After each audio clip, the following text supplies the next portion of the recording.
மிக நீண்ட இடைவெளிக்குப் பிறகு உங்களை சந்திப்பதில் மிக்க மகிழ்ச்சி. என்னைப் பற்றிய அறிமுகம் தேவையில்லை. எனது முந்தைய கதைகளைப் படித்தவர்களுக்கு என்னைப் பற்றி நன்கு தெரியும். இருந்தாலும் கூறுகிறேன், எனது வயது 28. நான் என்னை ஜிம் பாடினு எல்லாம் சொல்ல மாட்டேன். சாதாரண கிராமத்து உடல்தான். ஆனால் உடலில் அதிக ஸ்டாமினா இருக்கும். அதுவும் அதிகம் வேலை செய்து பழக்கப்பட்ட காரணத்தால். நான் எனது முந்தைய கதைகளில் கூறியுள்ளேன். நான் திண்டிவனத்தில் உள்ள ஒரு தனியார் நிறுவனத்தில் 3 ஆண்டுகளுக்கும் மேலாக பணிபுரிந்தேன் என்று. இந்த கதை அங்கு என்னுடன் பணிபுரிந்த எனது மேனேஜரின் பத்தினி பொண்டாட்டியுடன் நிகழ்ந்த சுவையான, காரசாரமான, காதலும் ஆசையும் நிறைந்த ஒரு நிகழ்வு பற்றிதான். விரிவாக கூறுகிறேன் வாருங்கள். தனியார் வங்கிகளில் பணிபுரியும் நபர்களுக்குத் தெரியும், அங்கு ஒரு மாதத்தை ஓட்டுவது எவ்வளவு சிரமம், எவ்வளவு பிரஷர் இருக்கும் என்று. இருந்தபோதிலும் மாத சம்பளத்திற்காக அனைத்தையும் பொறுத்துக்கொண்டு நாங்கள் அங்கு பணிபுரிந்தோம். அந்த வங்கியில் எங்களுக்கு மேனேஜராக இருந்தவர் பெயர் மகேஷ். வயது 36. எப்பவும் சிடுசிடுனுதான் இருப்பார். அது மேனேஜர்களுக்கே உரித்தான குணமா அல்லது அந்த தனி ஒரு நபரின் குணமா என்று தெரியவில்லை. எனவே அவரிடம் நாங்கள் கொஞ்சம் விலகியேதான் இருந்தோம். பல நேரங்களில் அப்படி சிடுசிடு என்று இருந்தாலும் கூட சில நேரங்களில் நன்றாகத்தான் பேசுவார். அதனால்தான் என்னவோ அவரை முழுமையாக ஒதுக்கிவிட முடியவில்லை.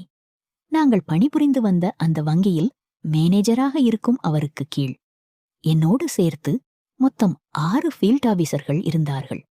இவ்வாறு இருக்கும் பொழுது என் வாழ்க்கையை புரட்டிப் போட்ட ஒரு நிகழ்வு அப்போதுதான் நிகழ்ந்தது. அதுவும் அவர் எங்கள் அனைவரையும் அழைத்து தனது குழந்தைக்கு முதல் பிறந்த நாள் உள்ளது எனவும், எனவே தாங்கள் அனைவரும் வரவேண்டும் எனவும் கூறியிருந்தார். அதுவும் அந்த பிறந்த நாள் விழா எப்பொழுது என்று காலண்டரில் பார்க்கும்போது 2வது சனிக்கிழமை இரவு என்று இருந்தது. எனவே நாங்கள் மிகவும் மகிழ்ச்சியாக இருந்தோம். ஏனெனில் வங்கிகள் 2வது மற்றும் 4வது சனிக்கிழமை விடுமுறை என்பது உங்கள் அனைவருக்கும் தெரியும். எனவே அடுத்த நாள் ஞாயிற்றுக்கிழமை என்பதால் தொடர்ந்து 2 நாட்கள் விடுமுறை என மகிழ்ந்த நிலையில் அதைக் கொண்டாடும் விதமாக பிறந்த நாள் வந்து அமைந்தது. மிகவும் மகிழ்ச்சியாக இருந்தது. என்னோடு பணிபுரியும் 6 ஃபீல்டு ஆபீசர்களில் நான் மட்டுமே திண்டிவனம் லோக்கல். மீதி பேர் எல்லாமே சற்று தூரமாக உள்ள கிராமங்களில் இருந்து வந்தார்கள்.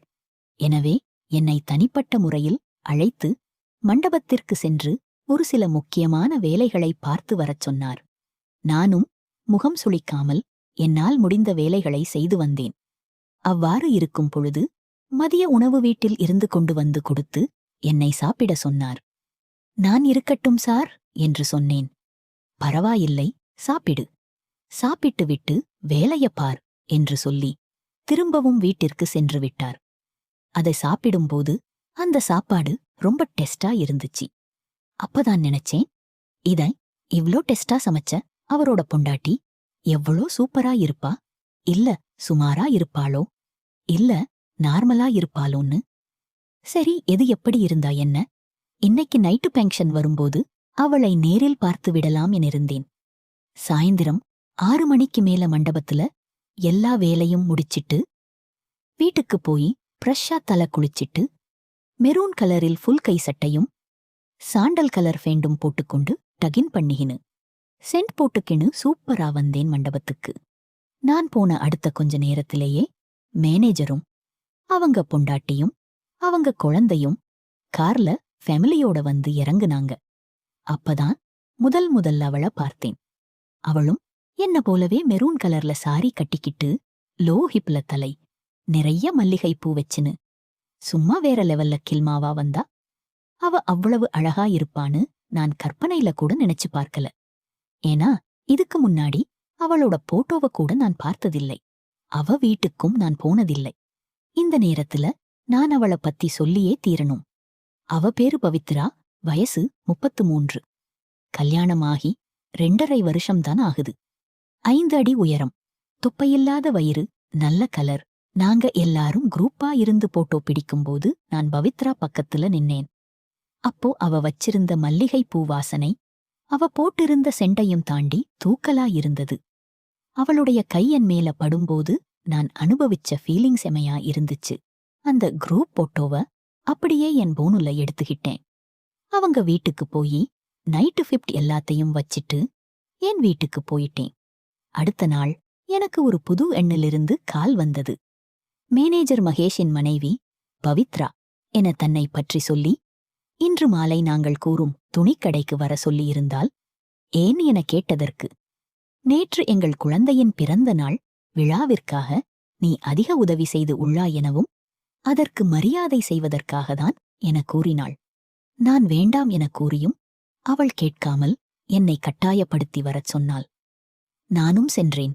அங்கு சென்ற கொஞ்ச நேரத்திலேயே அன்று விடுமுறை என்பதால் மேனேஜருக்கு கால் வந்தது. அவர் பிஸியாக வெளியே சென்று கால் பேசிக் கொண்டிருந்தார்.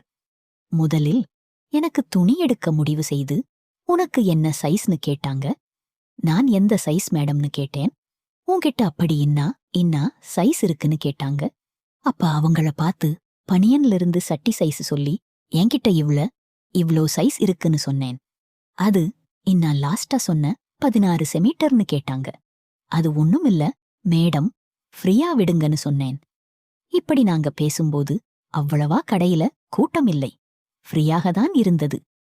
எனக்கு எடுத்து முடித்ததும் பின்பு அவளுக்கு எடுக்க சென்றாள். நிறைய புடவைகளைக் காட்டியும் அவள் திருப்திப்படவில்லை. பிறகு நான் கூறிய புடவையைக் காட்டி எடுக்கும்படி கூறினேன். அவளும் பிரித்து பார்த்துவிட்டு நல்லா இருக்குன்னு எடுத்துக்கிட்டா. பிறகு உள்ளாடை எடுக்கப் போகும்போது அவளிடம் கடைக்கார அக்கா என்ன சைஸ் மேடம்னு கேட்கும்போது நான் உடனே 32ன்னு சொன்னேன். பேண்டி 85ன்னு சொன்னேன். அப்போ அவ கையில குழந்தைய வச்சுன்னு இருந்தா. அத பார்த்தும் அவங்க என்கிட்ட பரவாயில்ல, மனைவிய பத்தி முழுசாதான் தெரிஞ்சு வச்சிருக்கீங்கன்னு சொன்னாங்க. அத கேட்டதும் நான் சிரிச்சிட்டேன். என்ன பார்த்து பவித்ரா முறைச்சா. நான் சாரி மேடம்னு சொல்லி தூர போயிட்டேன். லாஸ்டா வீட்டுக்கு போய் அவ நம்பருக்கு வாட்ஸ்அப்ல தேங்க்யூ மேடம்னு சொன்னேன். அவளும் சிரிச்சா. நீ செலக்ட் பண்ண சேரி சூப்பர்னு சொன்னாங்க. சும்மாலாம் பொய் சொல்லாதீங்கன்னு சொன்னேன். உண்மையாவே சூப்பரா இருந்துச்சுன்னு சொன்னாங்க. அப்படி சொல்லிட்டு, ஆமாம், எனக்கு ஒரு டவுட்டு, ஆனால் நீ அதற்கு ஓப்பனா உண்மைய சொல்லணும்னு கேட்டாங்க. நானும் கேளுங்க மேடம்னு சொன்னேன். உனக்கு எப்படி தெரியும் எனக்கு மேல 32ன்னு கீழே 85ன்னு கேட்டாங்க. அதெல்லாம் தெரியும் மேடம்னு சொன்னேன். அதான் எப்படின்னு கேட்டாங்க. அதெல்லாம் பார்த்தே சொல்லிடுவேன்னு சொன்னேன். பாருடா சூப்பர்டா நீ. என் கணவர் துணி கடைக்கு போனா அவங்க சைஸ் கேட்டா நீயே சொல்லுன்னுதான் சொல்வாரு. அவருக்கு அதெல்லாம் சரியா சொல்லத் தெரியாதுன்னு சொன்னா. இப்படியே அப்போ மெசேஜ்ல மட்டுமே பேசினிருந்தோம். அப்ப எங்களுடைய பேங்க்ல பழைய வருஷம் முடிஞ்சு புது வருஷம் ஆரம்பிக்கும்போது ஆடிட்டிங் ஒர்க் நடந்தது. அந்த 2 நாள் எல்லாருக்கும் டென்ஷன். ஆனால் ஃபீல்டு ஆபீசர் நாங்க எல்லாருமே சும்மாதான் இருந்தோம். அந்த நேரம் பார்த்து என்ன மேனேஜர் கூப்பிட்டு, வீட்ல ஒரு முக்கியமான ஃபைல மறந்து வச்சிட்டு வந்துட்டேன். ஆடிட்டிங் ஆபீசர்ஸ் வந்துருவாங்க, உடனே வீட்டுக்கு போய் வாங்கிட்டு வந்துடுன்னு சொன்னாரு. நானும் அவங்க வீட்டுக்கு போய் கதவை தட்டினேன். நான் ரொம்ப நேரம் கதவை தட்டியும் கடைசி வரைக்கும் கதவை திறக்கவில்லை. அப்புறம் பவித்ராவோட நம்பருக்கு கால் அடிச்சேன். அப்பவும் கால் எடுக்கல. 5 நிமிஷம் கழிச்சு பவித்ரா வந்து கதவை திறந்தாங்க. அவங்களுக்கு நான் தான் வந்திருக்கேன்னு தெரியும் போல. ஏன்னா சார், அவங்களுக்கு முன்னாடியே கால் பண்ணிட்டாரு. நான் என்னாச்சு மேடம், ரொம்ப நேரமா கதவை தட்டியும் திறக்கவே இல்லைன்னு கேட்கும்போது, நீ கதைய தட்டும்போது நான் உள்ள குளிச்சிட்டு இருந்தேன், அதான் திறக்க முடியலைன்னு சொன்னாங்க. அப்பதான் அவளுடைய நிலைமைய பார்த்தேன். தலையில ஈரமான துண்டு கட்டி நைட்டிய அவசரமாக போட்டுன்னு வந்திருக்கா. அவ தலைமுடியிலிருந்து தண்ணீர் சொட்டு சொட்டா அவ நைட்டில வழிந்தது. நான் அதை பார்ப்பதை அவளும் பார்த்துவிட்டால் உடனே ஒரு துண்டை எடுத்து மேலே போட்டுக்கொண்டாள். என்ன பார்த்து டீ குடிக்கிறியா இல்ல காஃபி குடிக்கிறியான்னு கேட்டாங்க. நான் எதுவும் வேணாம் மேடம், நீங்க ஃபைல கொடுத்தீங்கன்னா நான் ஆபீஸ் போயிடுவேன், டைம் ஆயிடுச்சுன்னு சொன்னேன். ரொம்பதான் சின்சியரா ஒர்க் பண்ற, ரிலாக்ஸா இரு, என்ன வேணும் சொல்லுன்னு கேட்டாங்க. நீங்க எதோ கொடுத்தாலும் நான் வேணாம்னு சொல்ல மாட்டேன், முழுசா எடுத்துக்குவேன் அப்படின்னு சொல்லி அவங்க கண்ண பார்த்தேன். அவங்களும் என்னை ஒரு விதமா பார்த்தாங்க. அப்புறம் டீ கேட்டேன், கொடுத்தாங்க. குடிச்சிட்டு உங்கள போலவே டீயும் செமையா இருக்குன்னு சொன்னேன். அவங்க உடனே முறைச்சாங்க. உண்மைய சொன்னா கூட இப்படி முறைக்கிறீங்க அப்படின்னு கேட்டேன். உடனே சிரிச்சிடாங்க. நீ ரொம்ப ஃபேன் பண்றடா, பொண்ணுங்களுக்கு உன்ன மாதிரி இருந்தாதான் பிடிக்கும் அப்படின்னு சொன்னாங்க. அப்போ உங்களுக்கு பிடிக்குமா அப்படின்னு கேட்டேன். ம்னு சொன்னாங்க. அடுத்ததா அவங்கள உஷார் பண்ற மாதிரி, மேடம் எனக்கு ஒரு சந்தேகம் கேட்கலாமா அப்படின்னு கேட்டேன். கேளுன்னு சொன்னாங்க. உண்மைய மட்டும்தான் சொல்லணும் அப்படின்னு கேட்டேன். ரொம்ப பில்டப் பண்ணாத கேளுடான்னு உரிமையா சொன்னாங்க. நீங்க பிறக்கும் போதே அழகா பொறந்தீங்களா இல்ல இடையில திடீர்னு அழகா ஆயிட்டீங்களா அப்படின்னு கேட்டேன். அவங்க தெரியலன்னு சொன்னாங்க. எனக்கும் ஒரு சந்தேகம் கேட்கணும்னு சொன்னாங்க. கேளுங்க மேடம்னு சொன்னேன்.